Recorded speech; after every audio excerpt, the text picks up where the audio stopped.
पिछली क्लास में हमने सप्तमः पाठः ऐक्य बलम पढ़ा था। आज हम इस पाठ के अभ्यास के प्रश्नों को हल करेंगे।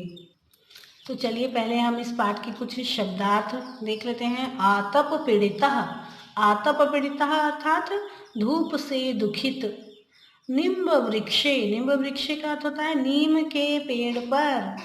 चटका युगलम, चटका युगलम का अर्थ होता है चिड़ियों का जोड़ा जिसमें नर और मादा दोनों होती हैं। फिर है काष्ठ भेदकः, कठफोड़वा नाम का पक्षी जिसको हम वुड पैकर भी कहते हैं ना इंग्लिश में, तो कठफोड़वा अर्थात काष्ठ भेदकः। मत्त गजः, मत्त गजः अर्थात मत वाला हाथी, मदमस्त हाथी, घमंडी हाथी। चतुर्मंडकम, होशियार मेढक है ना, होशियार मेढक से या को, होशियार मेढक को। फिर कातर क्रंदनम, करुण रुदन, बहुत दुखी होकर जो रोते हैं उसको कहते हैं कातर रुदनम। मक्षिका, मक्षिका का तो था मक्खी। एकीभूताः, एकत्र होकर, जब छोटे छोटे जीव एकत्र होकर किसी भी बलशाली जीव का सामना कर सकते हैं। सबलम, बलशाली को। फिर निमिल्य, बंद कर। तीक्ष्ण बुद्धिया, तेज बुद्धि के द्वारा। फिर है वीणा वादनेन मुग्धः, वीणा वादन से मोहित हुआ। अब हम आते हैं प्रश्न नंबर पहला। एक पदेन उत्तरम लिखत। चटका युगलम कुत्र प्रतिवसति स्म, चटका युगल अर्थात चिड़ियों का जोड़ा कहाँ रहता था।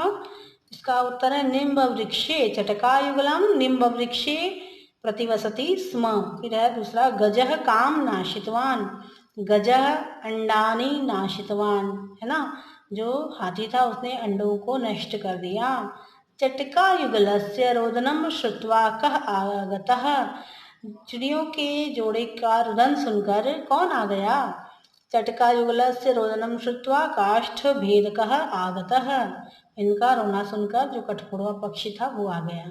काष्ठ भेदकः काम आनीतवान, काष्ठ भेदकः कठफोड़वे पक्षी ने किसको बुलाया, तो काष्ठ भेदकः मक्षिकाम आनीतवान, एक मक्खी को बुलाया, लेकर आया।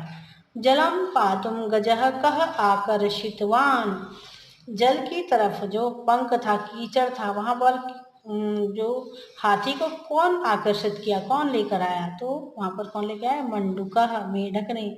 जलम पातु गजम मंडूकः आकर्षितवान, मेढक की आवाज सुनकर जो हाथी था वो उसने क्या सोचा कि यहाँ पर पानी होगा, इसलिए वो कीचड़ के दलदल में फंस गया और वहां पर उसकी मृत्यु हो गई। इस तरह छोटे छोटे जीवों ने मिलकर एक बड़े जीव को हरा दिया। प्रश्न नंबर दूसरा है आपका। एक वाक्येन उत्तरम लिखत। पहला प्रश्न है इसका, बुद्धिमान कः अस्ति, बुद्धिमान कौन था।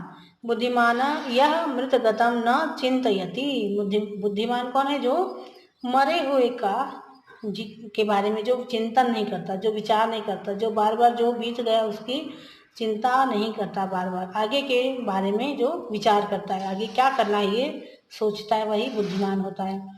अगला है मित्रस्य कार्यम कः साधयति, मित्रों का कार्य कौन साधता है, कौन करता है। मित्रस्य कार्य मित्रम एव साधयति, मित्रों का कार्य मित्र ही साधते हैं, मतलब पूर्ण करते हैं, उसमें साथ देते हैं किसी भी कार्य में। तीसरा प्रश्न है मंडूकः मक्षिकाम किम उपायम उक्तवान, मेढक ने मक्खी को क्या उपाय कहा, तो मंडूकः मक्षिकाम उपायम उक्तवान यत् एकीभूता दुर्बला आप सबलम शत्रुम हंतुम शक्नुवन्ति, अगर हम छोटे छोटे जो जीव हैं वो अगर एक हो जाएं तो किसी भी सबल शत्रु का हम नाश कर सकते हैं, उसको हम हानि पहुंचा सकते हैं। अगला प्रश्न है मक्षिका गजस्य कर्णयोः किम कृतवती, मक्खी ने हाथी के कानों में क्या किया, तो मक्षिका गजस्य कर्णयोः वीणा वादनम कृतवती, ऐसा लिखेंगे आप आंसर इसका। नेक्स्ट है ते मत गजम केन बलेन मारतः, उन सब लोगों ने मत गज घमंडी हाथी को कैसे मारा, तो यहाँ पर लिखेंगे ते मत गजम बलेन तीक्ष्ण बुद्धिया एकेन बलेन च मारितः, उन सबने उस घमंडी हाथी को एकता के द्वारा और तीक्ष्ण बुद्धि के प्रयोग के द्वारा उन्होंने मार डाला उस घमंडी हाथी को। तो इस तरह से स्टूडेंट्स हमने ये जाना इस पाठ के बारे में कि एकता में बल होता है ना। छोटे छोटे जीव भी मिलकर एक हो जाएं तो बड़े से बड़े संकट का निवारण कर सकते हैं। तो स्टूडेंट्स आज के लिए इतना ही। अपनी अगली क्लास में हम